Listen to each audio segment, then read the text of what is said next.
speak for myself, and I'll let other veterans and other people speak for themselves as well. So, first thing I wanted to do, there's so many different topics that are related to the war topic, and of course patriotism is one of the things that relates. Economics obviously plays into it, and then there's the human cost or the human toll of war, and I'm going to touch on a lot of these different things tonight. You know, there's an academic argument to be made, there's an economic argument to be made, there's a philosophical argument to be made, there's a humanitarian argument to be made. The first thing I want to do, though, is starting off with, like Samantha said, I was a grassroots supporter of the group known as Combat Veterans for Ron Paul during the last presidential cycle election. And this is just a short video I wanted to start out with to kind of give you a little idea of where I'm coming from and my idea that I share Ron Paul's ideas of patriotism. So I'm going to start out with this. Good.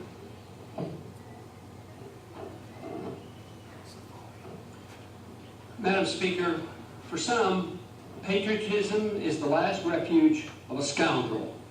For others, it means dissent against a government's abuse of the people's rights. I've never met a politician in Washington, or any American for that matter, who chose to be called unpatriotic. Nor have I met anyone who did not believe he wholeheartedly supported our troops wherever they may be. What I have heard, all too frequently, from the various individuals is sharp accusations that because their political opponents disagree with them on the need for foreign military entanglements, they were unpatriotic, un-American evildoers deserving contempt. The original American patriots were those individuals brave enough to resist with force the oppressive power of King George. I accept the definition of patriotism as that effort to resist oppressive state power. The true patriot is motivated by a sense of responsibility and out of self-interest for himself, his family, and the future of his country to resist government abuse of power. He rejects the notion that patriotism means obedience to the state. Resistance need not be violent, but the civil disobedience that might be required involves confrontation with the state and invites possible imprisonment. Peaceful, non-violent revolutions against tyranny have been every bit as successful as those involving military confrontation. Mahatma Gandhi and Dr. Martin Luther King Jr. achieved great political successes by practicing non-violence, yet they themselves suffered physically at the hands of the state. But whether the resistance against government tyrants is non-violent or physically violent, the effort to overthrow state oppression qualifies as true patriotism. True patriotism today has gotten a bad name, at least from the government and the press. Those who now challenge the unconstitutional methods of imposing an income tax on us or force us to use a monetary system designed to serve the rich at the expense of the poor are routinely condemned. These American patriots are sadly looked down upon by many. They are never praised as champions of liberty as Gandhi and Martin Luther King have been. Liberals who withhold their taxes as a protest against war are vilified as well, especially by conservative statists. Unquestioned loyalty to the state is especially demanded in times of war. Lack of support for a war policy is said to be unpatriotic. Arguments against a particular policy that endorses a war once it's started are always said to be endangering the troops in the field. This, they blatantly claim, is unpatriotic and all dissent must stop. Yet, it is dissent from government policies that defines the true patriot and champion of liberty. It is conveniently ignored that the only authentic way to best support the troops is to keep them out of dangerous, undeclared, no-win wars that are politically inspired.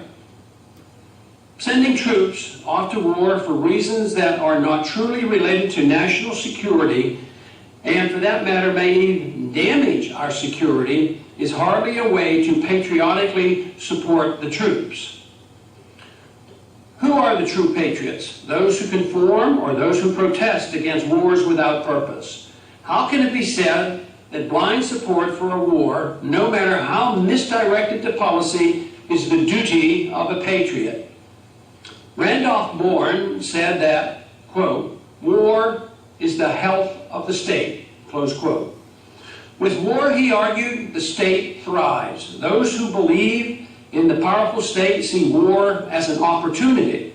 Those who mistrust the people and the market for solving problems have no trouble promoting a war psychology to justify the expansive role of the state.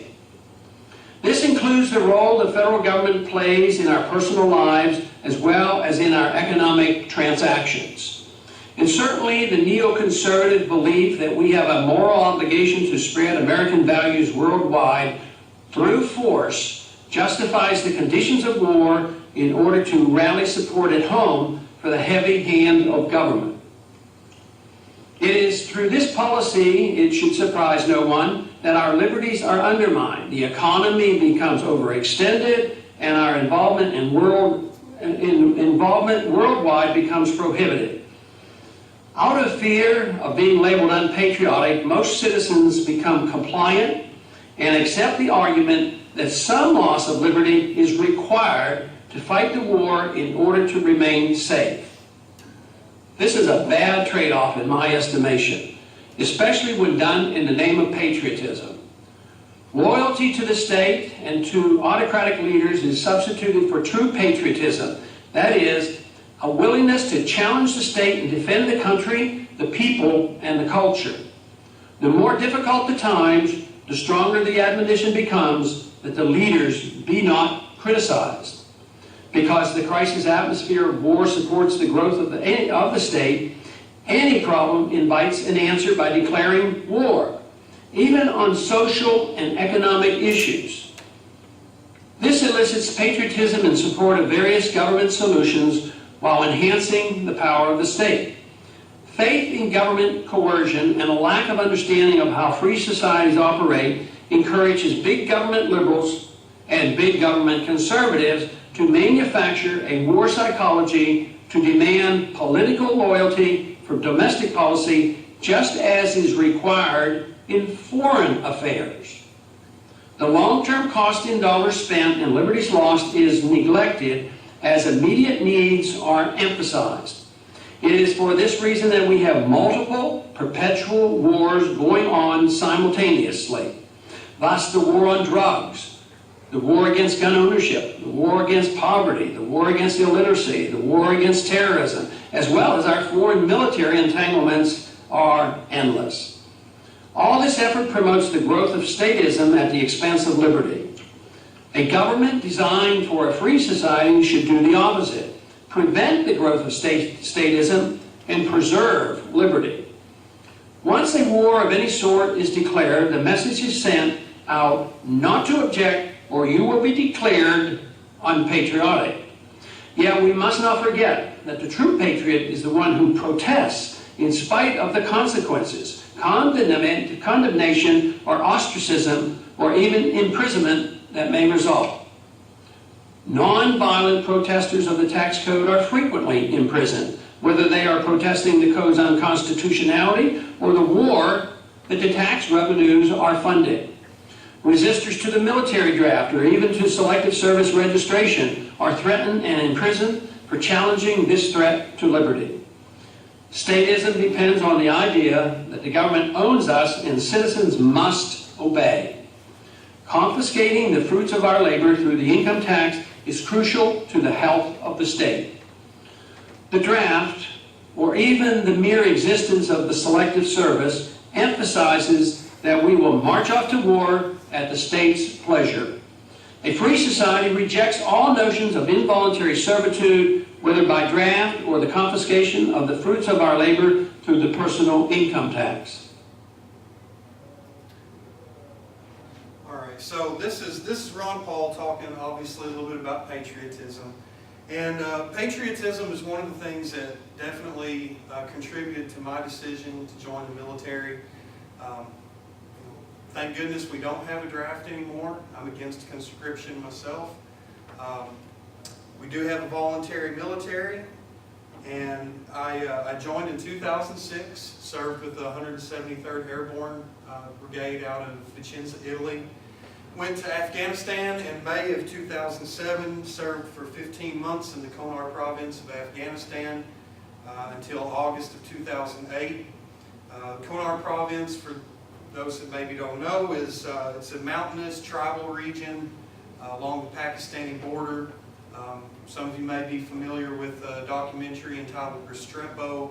I was not in the documentary, but the documentary was about my unit and our time there. Patriotism played into it because I agreed with this idea, and that Ron Paul touched on a little bit in this video, about patriotism being about standing up to abuses of power. And obviously our country, the United States of America, was born out of a rebellion. It was born out of people who said that the government does not have absolute authority. There are certain limits on government power. And you know, it's not okay for the king to say that, well, today I'm going to come to your house and I'm going to have sex with your mother or with your wife or whoever I want to because I'm the king. And he couldn't just kill anybody he wanted to. And it was us grasping at being able to have rights. The idea that there are things that the government is not allowed to do to us, that gives me a sense of patriotism.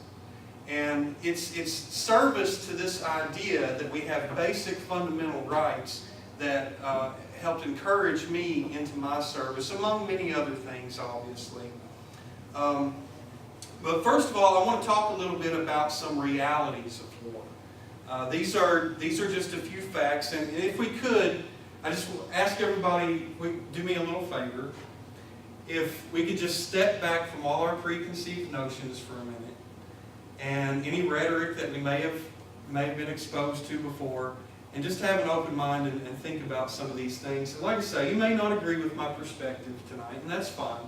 But all I would ask you to do is just, you know, maybe take some of this information with you and think about it when you leave. So, realities of war. One of the realities of war is that it is economically taxing to those who fund war. Any society that's engaged in a war is in an economically taxing time.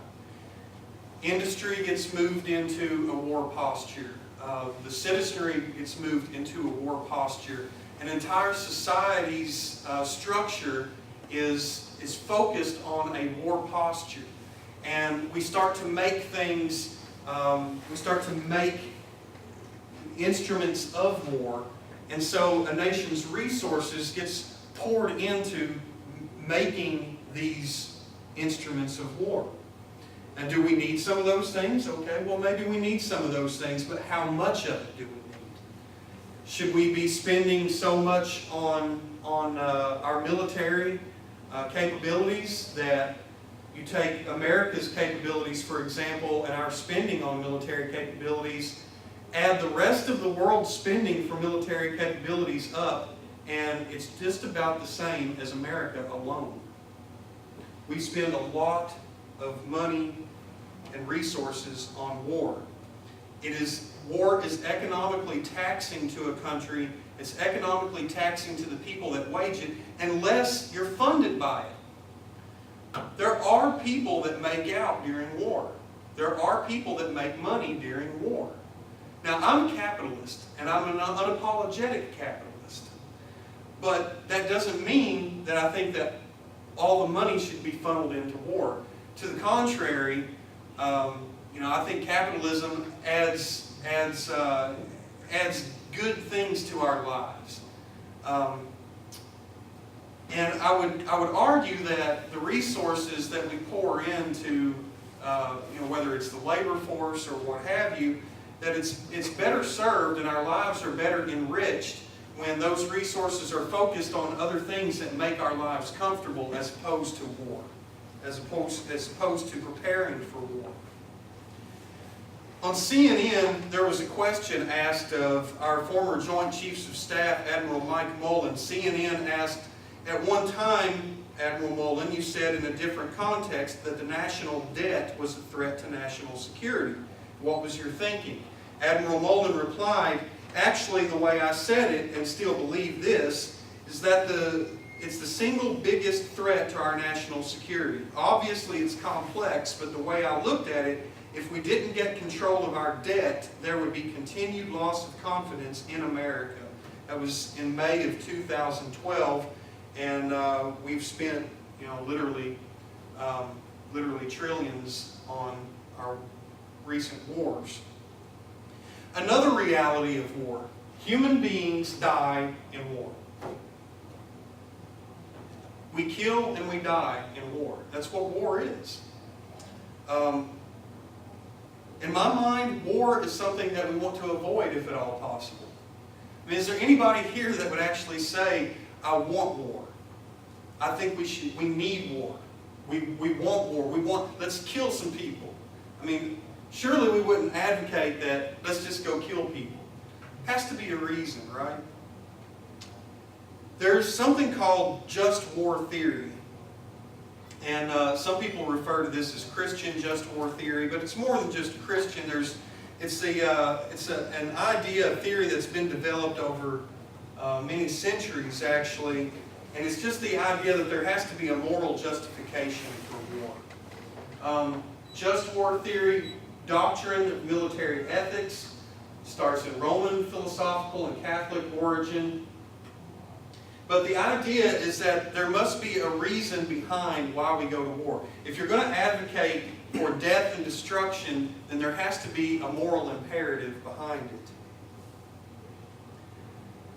War takes a social toll on the people involved by way of substance abuse, domestic violence, suicide, divorce, and traumatized families. In the United States military right now, the rates of divorce, the rates of substance abuse, the rates of domestic violence, all these things have gone up.